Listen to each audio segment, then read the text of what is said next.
1 फरवरी 2003 की दोपहर को एक दिल दहला देने वाली घटना ने पूरी दुनिया को हिला के रख दिया। STS-107 में सवार कल्पना चावला और उनके 6 क्रू मेंबर्स की पृथ्वी पर लौटते वक्त स्पेस शटल के साथ जलकर दर्दनाक मौत हो गई। लेकिन लॉन्च के दूसरे दिन ही स्पेस शटल में हुए एक तकनीकी खराबी के कारण नासा को अंदाजा आ चुका था कि आगे क्या होने वाला है। फिर भी स्पेस शटल में सवार किसी को भी खराबी की खबर नहीं दी गई और ना ही उन्हें बचाने के लिए नासा ने कोई कोशिश की। पर आखिर क्यों?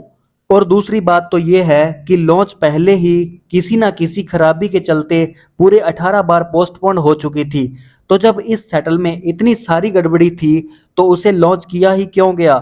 जब ये पूरी घटना घटी थी ना, उसके बाद Columbia accident investigation bureau CAIB का तो ये कहना था कि इस शटल के लॉन्च होने के अगले महीने एटलांटिस शटल लॉन्च होने वाला था और वो लॉन्च के लिए ऑलमोस्ट रेडी भी था।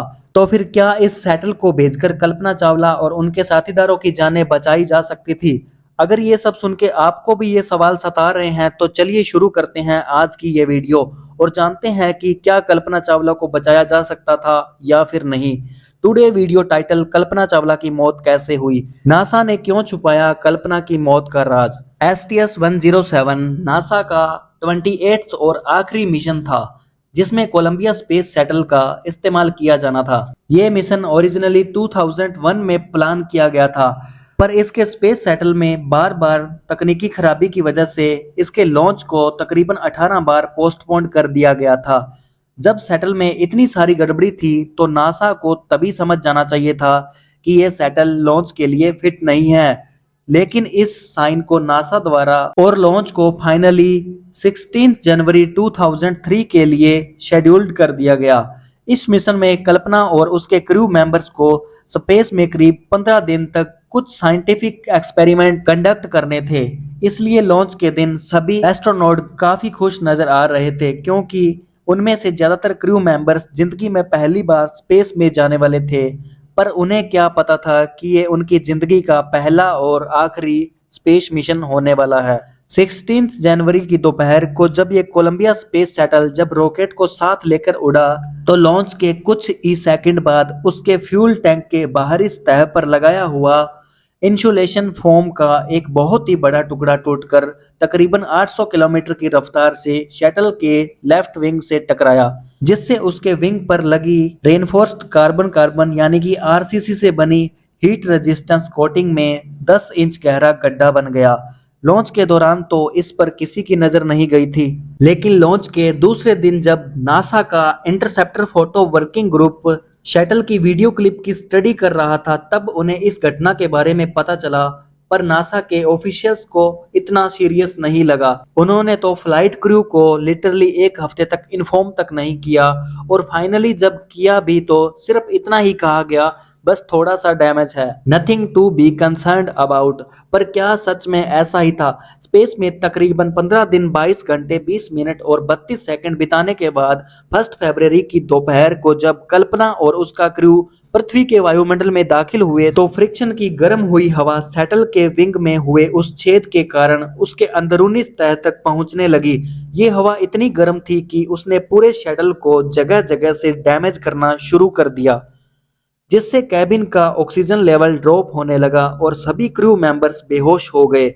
लेकिन ये सब कुछ यहीं पर नहीं रुका। इसके बाद जो भी हुआ वो तो और भी ज्यादा दर्दनाक था। कैबिन के अंदर बढ़ती गर्मी के कारण क्रू का सारा खून उबलने लगा, जिसके चलते उनकी बेहोशी की हालत में ही मौत हो गई, वो भी शटल के ब्लास्ट होने से पहले। एक छोटी सी लापरवाही और इतने सारे लोगों की जानें चली गई। पर आखिर क्यों? क्या इस घटना को सच में टाला नहीं जा सकता था? इस पर CAIB का तो ये कहना है कि स्पेस शटल का तो पता नहीं, लेकिन क्रू मेंबर की जान बचाई जा सकती थी अगर नासा के ऑफिसर्स लॉन्च के 7 दिन के अंदर लेफ्ट विंग के डैमेज को सीरियसली लिया होता। नासा अगले ही महीने 1 मार्च को एटलांटिस नाम का एक और स्पेस शटल लॉन्च करने वाला था जो ऑलमोस्ट लॉन्च के लिए रेडी भी था। अगर नासा ने शुरू में ही एक्शन लिया होता तो एटलांटिस को 10 फरवरी तक रेडी करके लॉन्च किया जा सकता था फॉर ए रेस्क्यू ऑपरेशन। और रही बात कोलंबिया स्पेस शटल की, तो उसमें इतने सैपिलियंस थे कि वो सभी क्रू मेंबर्स के साथ 15 फरवरी तक आराम से अर्थ की ऑर्बिट में घूमता रहता। इसलिए असल सवाल नासा पर खड़ा हो जाता है कि नासा ने चुपचाप बैठ के तमाशा क्यों देखा जब वो फ्लाइट क्रू की जान बचा सकता था।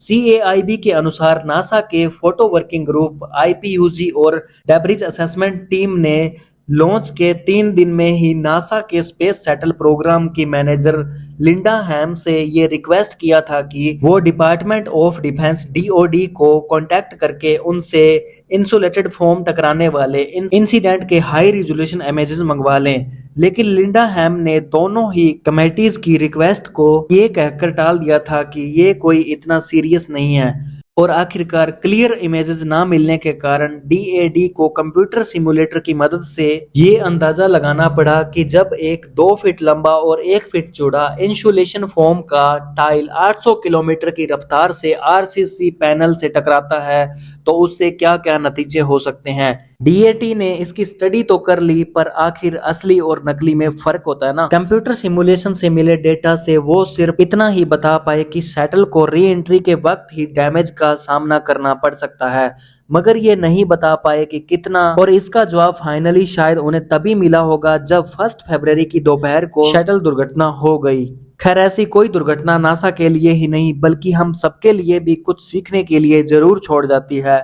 हम भले ही आज लिंडा हैम को इस पूरे घटनाक्रम का दोषी मान लें, क्या वो इकलौती ऐसी इंसान है जो लापरवाह है? हम में से कई ऐसे लोग हैं जो अपनी लापरवाही के चलते अपनी और दूसरों की जान खतरे में डाल देते हैं, और इसलिए ये काफी जरूरी हो जाता है कि हम सभी इस लापरवाही की आदत पर थोड़ा सा ध्यान दें और ये समझें कभी कभार छोटी सी भूल भी कितने बड़े डिजास्टर को अंजाम दे सकती है। मिलते हैं अगली वीडियो में किसी और टॉपिक के साथ, तब तक के लिए जय हिंद जय भारत।